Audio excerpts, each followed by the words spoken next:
Now in this video tutorial we're going to have a look at producing high definition and standard definition files of the footage that I actually have on this sequence.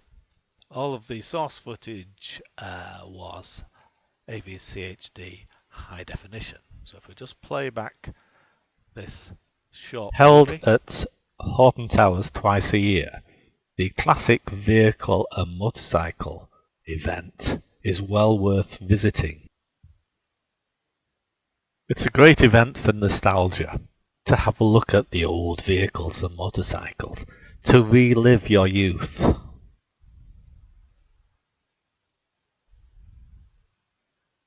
So if you've watched some of the other tutorials, then you'll recognize that this is one of the movies that's actually produced by way of demonstration. So before you export it using the media encoder, it's always best to save your project. In this case, File, Export, Media. So from the drop-down menu, we've got a whole variety of different formats we can use. In this particular case, I want to export full high definition. So if I select full high definition, and from the preset, I can select 1080p. I can check on the audio, so it's AAC. Check on the multiplexer, MP4 standard, so that's fine.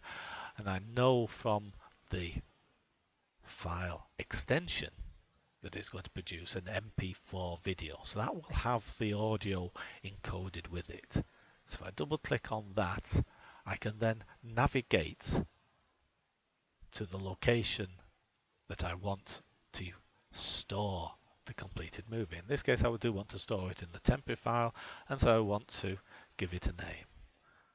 So I will call it Car and Bike Show. And I can then click on OK for that.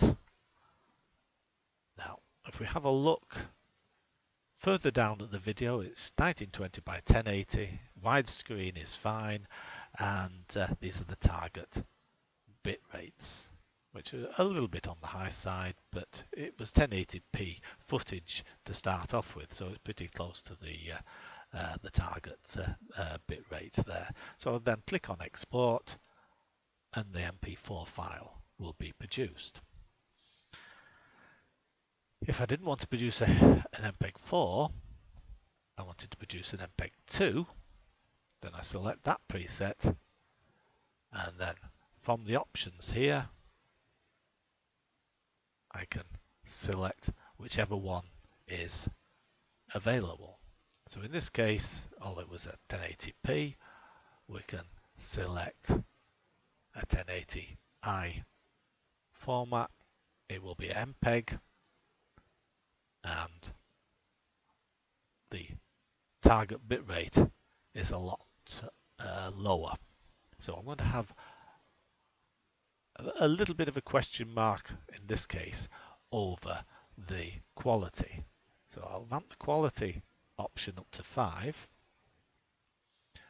This down here gives me the estimated file size, and in this case I want to ramp up to about 36 for the bitrate maximum, and if I put it down to about 20, minimum up to about 15.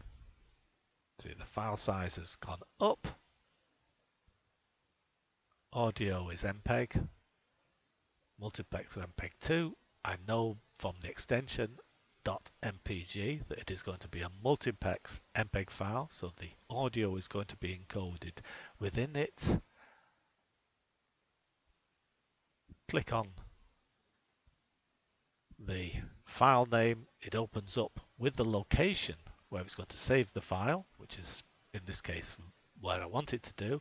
If it's not where you want it to do, you just navigate to the location and then click on OK. So if I click on Export, then and that will produce a full high definition MPEG-2 file. MPEG-2 is incorporated within the MPEG-4 standard, and so we're going to have compatibility. And so from this MPEG file or the MP4 file that we produced, I can then import that file into my disk creating software. Now notice, because I have tweaked some of the settings, it's come up to custom. So what I can do, because I want to use this again, is give it a name, click on OK, and then next time it will produce what I want it to produce. Here's a couple that I've already set up, so I know that they're different from the standard presets. They've got all of the tweaks that I actually want myself, so you can save the custom one. Now if we wanted to, say, encode for DV, to put it on a DVD, again, do a similar process. Up the quality, take note of the pixel aspect ratio because it's defaulted to 4:3. So I want to force it to widescreen, and then if I go down, I don't like what the bit rates are down here. They're too low. So that I want to make 9, that I want to make 7, and that I want to make 5. So from the drop down menu, I've got a choice of constant bitrate, variable bitrate with 1 pass, variable bitrate with 2 pass. The 2 pass gives you the best in the first pass, or looks at all elements of the video to be encoded and then works out the best method of encoding it. The second pass actually does the encoding, so that would give you the better quality of movie. So check on the audio, select the format that you actually want to use, check that it is multiplexing, which it is fine, and then again give it the output name that you actually want to have. And in this case, because I've already saved an MPEG file, be it in high definition, this one would actually overwrite it. So what I would actually then do, I'd add a postscript to it that is a standard definition and 16 by 9, and then I'd save it as that. So now we will click on the export, and it shouldn't take too long to do this process. So I'm actually producing what I call solid state files from the movie that I can actually use in whichever format that I want. As I said, you can use these on your disk creating software, which in my particular case is Adobe Encore, or if you happen to have a media player or a network drive and your TV is attached to the network, you can actually place the video file, which I'll show you exactly what I mean. So if I go into the SPAND temp, and from all of the files here,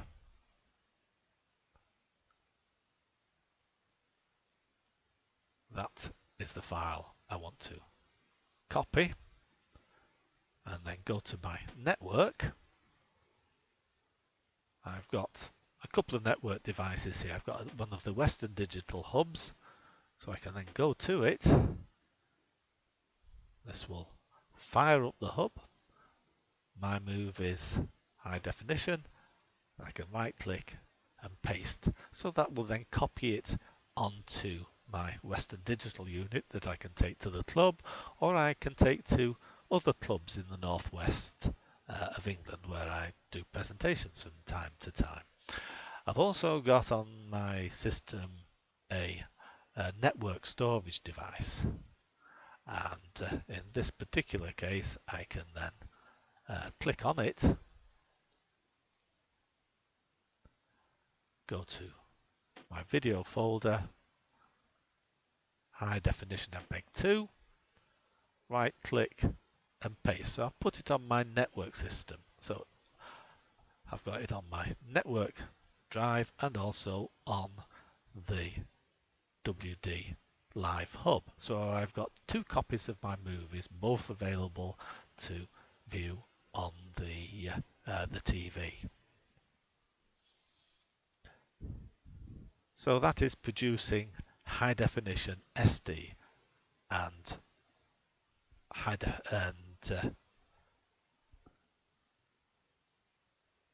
video files.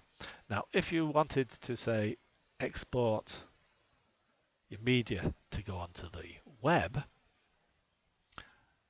then it's just a question of selecting which encoder you wanted to use, and then from the drop down menu, as you can see, we've got YouTube,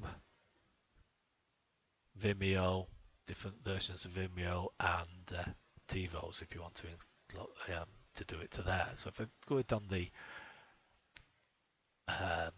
Vimeo ones, then if I go onto the video, you'll see that it has actually changed the format. So I'll change it back to PAL.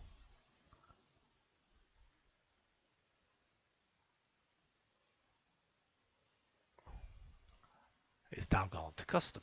So if I click on there, then I can give it a name. But if I go from the drop down, here's one I prepared earlier. So I saved it as Vimeo HD PAL. So this is what I actually use for encoding my movies in 720p format to load onto my portion of the Vimeo site, and that's where these tutorials are located. But in the case of these tutorials, I didn't bother doing any encoding. The software I use to capture the screen is something called Snagit by TechSmith, who make the excellent Camtasia Studio. But Snagit is a much cheaper version, and that produces MP4 as standard. So I just let Vimeo do the conversion as it's done the upload. And so that's all on producing high definition SD video files.